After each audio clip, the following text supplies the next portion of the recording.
vous êtes sur des positions inconciliables.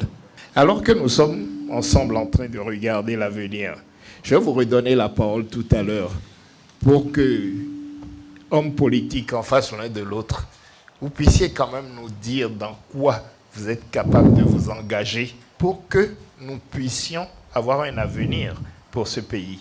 Je vais d'abord donner la parole à Albert Gandahou pour qu'il nous dise pour lui quelles pourraient être les pistes pour l'avenir au plan politique. Merci. Je crois que tout à l'heure, mon aîné Ataï Gedegbe mentionnait le besoin de réconciliation. Et en même temps, ça me fait penser aussi à la nécessité de tenir quand même un certain langage de vérité. Parce que la réconciliation va de pair avec la vérité. Et la vérité, on n'a pas besoin d'être membre du bureau de l'Union progressiste, membre du bureau du Bloc républicain, membre du bureau des démocrates, ou quel parti encore. Quand on est citoyen et qu'on lit nos lois, c'est important qu'on ait du recul et qu'on s'asseye et qu'on ait un langage de vérité sur comment les choses ont été conduites. Mais nous voudrions vraiment que le langage de vérité, que la chronologie des faits soit faite de la manière la plus neutre, c'est-à-dire gardons distant de façon froide. Il faut qu'avec une froideur clinique, nous sommes tous béninois. C'est pour ça que je dis, on n'a pas besoin d'être membre d'un cénacle politique avant de retracer en toute vérité ce qui a été. C'est quand on aura fait ça qu'on pourra vraiment, c'est-à-dire conduire un dialogue crédible. Tous les partis qui soutiennent l'action du chef de l'État et le chef de l'État lui-même restent ouverts. J'ai dit ça tout à l'heure. Oui. Voilà pourquoi je vous demande. Voilà pourquoi je vous demande par où on commence. Je veux par exemple que demain matin, que mon aîné qui est là, qui représente les démocrates, que l'Union progressiste dont je suis membre, on commence à se rencontrer pour discuter du pays. Que les autres partis qui sont ici et là, qu'on s'asseye et qu'on discute du pays. Parce que c'est de ça qu'il est question. Le président de la République, s'il a un challenge aujourd'hui, c'est d'appliquer d'abord son programme pour lequel il a été élu. C'est d'appliquer son programme. Et si les forces politiques veulent bien commencer par se parler, il n'est pas exclu du tout, et je suis sûr qu'il est disposé à cela. Il n'est pas exclu du tout qu'il dise, mais attends, qu'est-ce que vous dites là? Si vous êtes d'accord que telle chose pourrait nous permettre d'améliorer notre vivre ensemble, pourquoi pas? Il le ferait. J'ai été tellement dupé, trompé, la main tendue de cette manière, je crains de tendre la mienne parce qu'on me dit de me la couper. Au législatif de 2019, c'est une formule qui a été trouvée pour m'exclure. En 2020, c'est une autre formule.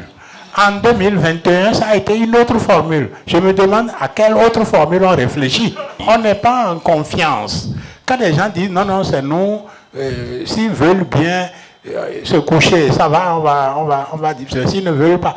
Mais il y a un contexte, il y a une pratique, il y a une histoire très récente qui fait que moi, je ne peux pas me jeter dans les bras de gens qui ne calculent que comment m'égorger. Moi, j'aurais préféré d'abord que ce soit le chef de l'État qui, du haut de sa responsabilité, nous dise il faut qu'on se voie.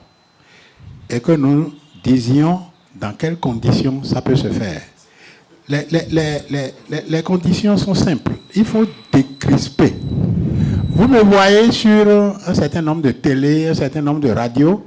Quand je finis et que je sors de là, je dis, bon, qu'est-ce qui va advenir? Je ne sais pas. Il y a des conditions qu'il faut créer. Il y a des conditions de détente pour permettre la discussion. Il ne faut pas exclure que dans le jeu politique, on ait des cartes sous la manche et qu'on joue un peu.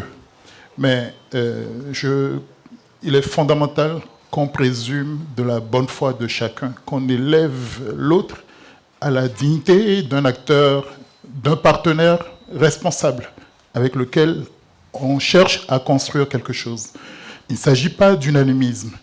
Il ne s'agit pas de refondre tout le monde ensemble. Non, c'est avec nos différences, dans le respect de nos positions, parfois antagonistes, parfois qu'on ne comprend pas, et qu'on progressera. C'est dans l'acceptation que nous pouvons ne pas être d'accord. Il s'agit de redéfinir le vivre ensemble. Et il doit être basé sur la tolérance, sur l'acceptation de la différence.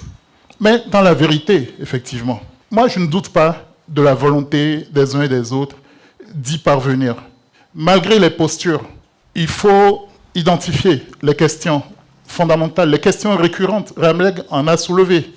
Il arrive un moment où tous les belligérants sont obligés d'aller à la table de discussion. Le plus tôt est le mieux pour se faire des économies en termes d'invectives et de postures définitives. Donc le médiateur peut être régional, enfin peut être étranger, probablement. Peut-être que c'est à ça que pense M. Azatassou. Comme il se pourrait que ce soit une instance ad hoc. Oui, ça pourrait se faire aussi de manière interne si les uns et les autres le voulaient.